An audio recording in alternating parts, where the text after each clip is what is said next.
Hey everyone, this is Jason Germino from GameOctane. I'm here with Richard. He's been working on the Church in the Darkness. He's going to show us some footage and explain the game a little bit for people who don't know what this game is about. Hey, thanks for having me, guys. Yeah, the Church in the Darkness, it's a top-down action infiltration game set inside a religious cult in the 1970s. So you have a relative who's in the group who's down there in their town that they've built in South America, and you're trying to infiltrate to try to find your relative, see if he's okay, see if he wants to leave, see if he's cool with staying there. And you're trying to figure out while you're infiltrating, what's the nature of this group? Are they actually dangerous, or are they just eccentric people who want to live by themselves in the jungle? So, okay. Yeah. So when I was reading and doing the research on this game, the game will change every time you play. Right. Okay. So it has roguelike qualities to it. So it has permadeath, and it has changing objectives, and it has where all the guards are will change and stuff like that. But also the narrative changes. So sometimes awesome. the cult leaders are like I said, merely weird people who want to go live in the woods and live by their own lifestyle and their own rules. Sometimes they're more apocalyptic and dangerous, and bad things are going to happen to them if you don't intercede. So while you're going in, you can figure out, hey, this is a really bad scene, I got to get my nephew out of here.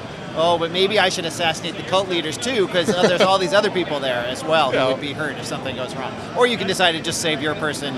But it might also be that nothing bad's going to happen, and that you coming there and kidnapping their people and shooting at them is just, is an unjust thing, right? And if you go assassinate the cult leaders, then you're the jerk in that scenario. Yeah, of course. So what? Obviously, there's going to be multiple playthroughs you can do of this game. What different type of rewards and stuff do you get for doing certain type of things? Are there achievements involved? Do you unlock anything in the game? Yeah, I mean, we're definitely going to do trophies and all of that sort of stuff for trying out, getting multiple different endings. I mean, there's going to be a bunch of endings. We don't have an exact number, but it's going to be more than 10, maybe around 20, something like that. Because of all the different ways the game can start with what type of leaders the two cult leaders are. That sets it up, and then you can play it different ways. You can play it lethally, non-lethally. You can avoid detection completely. Oh, okay. So you're sort of deciding how to interact with this cult based on the choices you're making while you play, and then that obviously can lead to all these different ending possibilities. What is the average playthrough? Like, how long do you think it would take to jump into a game? Yeah, I mean, it's we're still figuring that out, but the estimate we have right now is 2 to 4 hours to play through. But it is a roguelike, so if you go down, you have to start over. I mean, there is, moments when you might, we're a little more forgiving with the permadeath, so you do get a couple of extra chances. I can show you that when we play it. Yeah, for sure. Let's go ahead and start going on it, unless you have something else you want to bring up. So here you can see the perspectives kind of far up here. I start, there's my guy in the middle, guy or gal, I think it's a gal this time, in the middle of the screen. I can zoom in to get a better sense of things. I can swing the camera around. But mostly you want to play, and that guy detected me. That was a bonehead move. Okay. So I'm gonna run this way. Now they just went and set off the alarm. Oh, great. They're going to go look where I was last seen. Hopefully no one else will come running. The camp's sort of in a state of high alert, but I can go and I can choose to. I'm gonna turn off the alarm here. So now the camp's going back to its normal state. Okay. So I can proceed. And I can search things, I can search in here. There wasn't anything in there. I don't see. That's part of it being a roguelike, right? Is I don't know what's in that chest each time you play the game. It can be something different every time. We can go look down in here, see if we find anything better. Oh, so this has a bunch of stuff. Okay. So these are a bunch of the documents you find when you're trying to figure out what type of cult group this is. You'll find things like these are their revolutionary pins, which we also have at the show here. Okay. Awesome. But you can also find, I got a newspaper clipping. This talks about the origins of the cult a bit. And, players can get into reading this stuff if they want to try to figure out what exactly is going on. Okay. That's cool. Or, this is a devotional card for one of the leaders, but you see someone's marked it up, right? And the markings might change for different playthroughs as you're trying to figure out the nature of this group. Okay, that's awesome. So that gives you some stuff. I'm going to avoid that guy this time.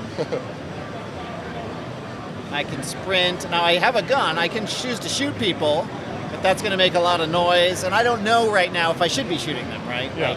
And it's also, I only start with a small number of bullets, it's not a game where I again found nothing in there. Of course, if you wanted to, you can just go and lay waste to everyone. I could. I mean, you've got 8 bullets, so you're not going to get too far. But you can find more. As you take guys down, you can search them, find more weapons, that sort of thing. Oh wow, I'm just doing great on finding stuff. You can see that's wrecked there.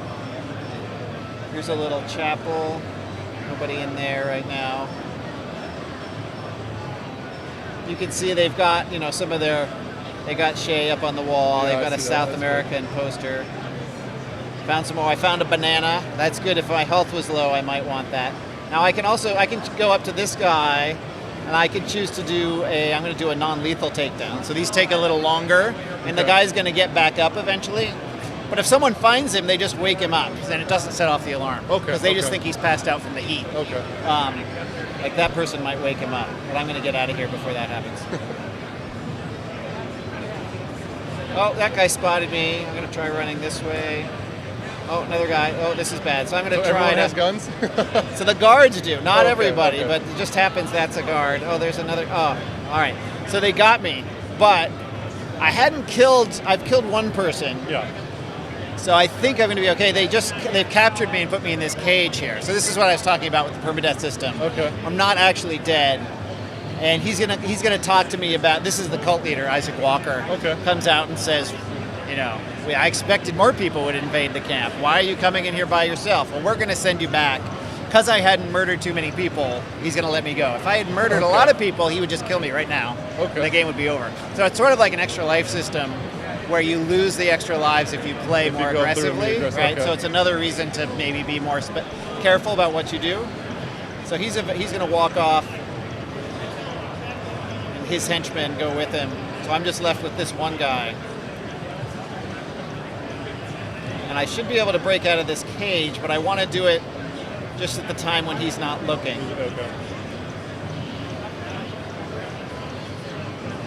So now I can go up behind him. There. So I just did a non-lethal on him. Now I lost my gun, but I can search him. Oh, and he's got two pistols. Okay. So now I've got some ammo again.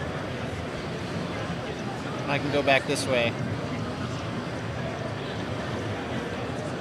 Try going more in this direction this time. Oh, so that guy spotted me. He's running to tell somebody. That was a civilian, so he didn't have guns. So he didn't open fire. I'm gonna cut through this banana drying shack they have. I'm gonna try to stick more to the back way this time.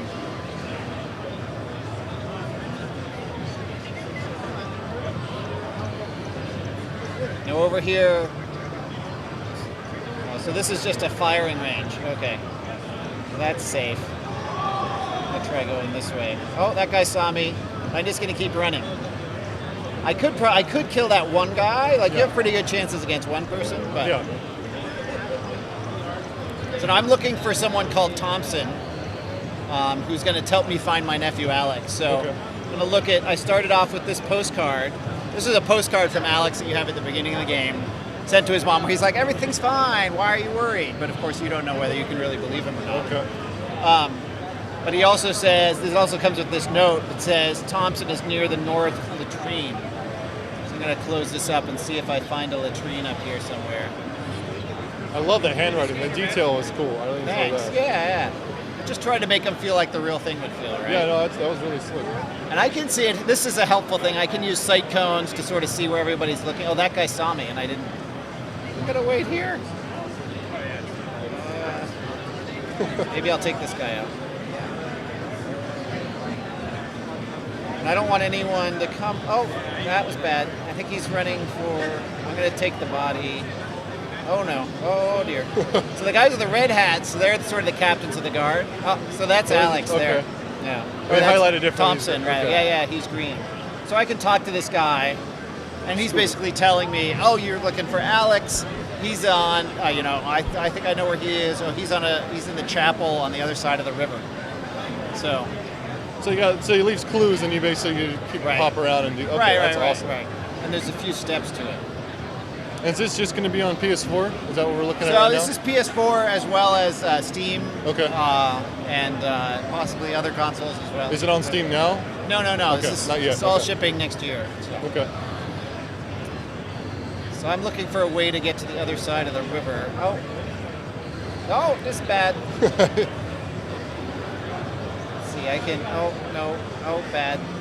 Oh, I was about to use my health, but I just died. But yeah, you had about 20 guys on you. So anyway, that's a pretty good stopping place. And now that I've died twice, he's not going to capture me again. I'm sure. The whole game just starts over. Okay. I get to start with the node again. Okay. I'm just starting in a totally different part of the map. Yeah, you didn't. So I'm yeah. down here.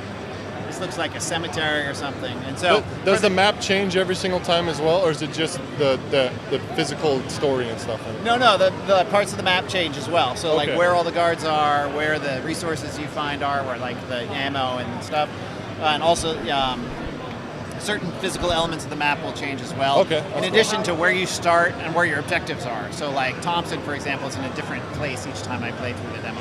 That's awesome.